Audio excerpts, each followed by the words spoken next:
I'm Sarah Stupar, and I'm an actor and a director and a writer and a student. My name is Chris Whitby. I'm an actor in Toronto, Ontario, Canada.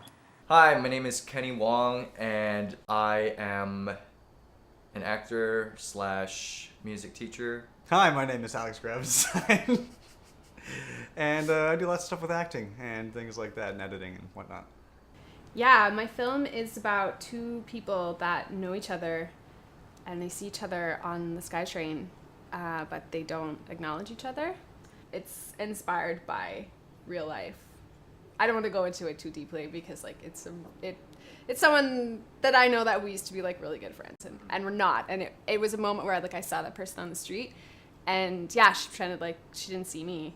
But I went up to her and was like, hey, but deep down I was like, It's a little short film about a couple where the girlfriend is wanting to break up with her, I guess, neglectful boyfriend. She can't quite seem to get his attention enough to be able to tell him. So it's just kind of a neat little thing of her trying to achieve this, I guess.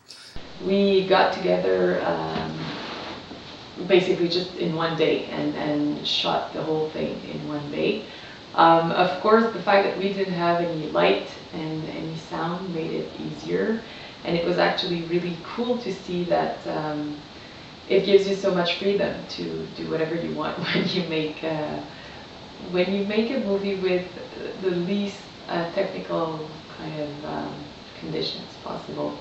What's the film about? Film's about this guy, his named David, which is me. He, thought his roommate was home. His roommate's named George. His roommate's name is George, but he thought his alive roommate was home, but he wasn't. Someone else was there, and he thought his roommate was George. Yeah. He thought his roommate was being annoying and stuff, but he wasn't there. So Isabel, the director, asked me to come out and play the role for the film, and it was just a nice bit of timing because I was coming out to Montreal anyhow. Yeah, it was neat because we're all members of the same acting studio, so it was very, very easy to just jump in with each other, even though I hadn't met anybody involved except for Isabel. at Straeon, realizing that the relationships are the core to the story. And whenever you get blocked in a story, you just have to think about what are the relationships here? And that's really where the magic happens. Mm-hmm. They're not teaching acting, and they're guiding. You know what I mean? They're coaches, and it makes perfect sense. they're guiding, yeah.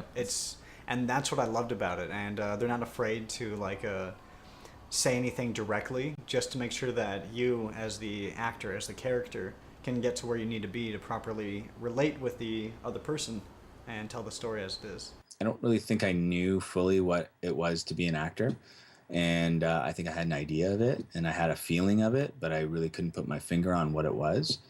And Jock in the studio just, as soon as I came to the studio, it clicked. When I first came to Straeon and I audited the class, right away, I loved the way that they worked. It was a way that I had been used to working at the Vancouver Film School, and I was really into it right away. I was like, yes, this is it.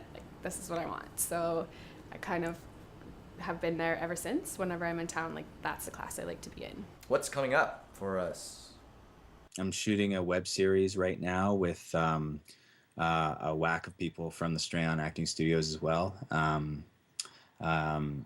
McCann, who's a studio member, she wrote, produced it, she's directed it, and she's in it. It's a big project for her. And so we've done one episode, and they're not short episodes either. They're actually 15-minute episodes. So it's every episode's a short film. Right now is a huge transition period for me, though. So we should ask me that question again in 1 month. The Roommate, the sequel. Yes. The Roommate, the sequel. We've already been talking about. We already kind of have a vision for the sequel. It's gonna be a good sequel. And if you're lucky, you might even see a little bit later.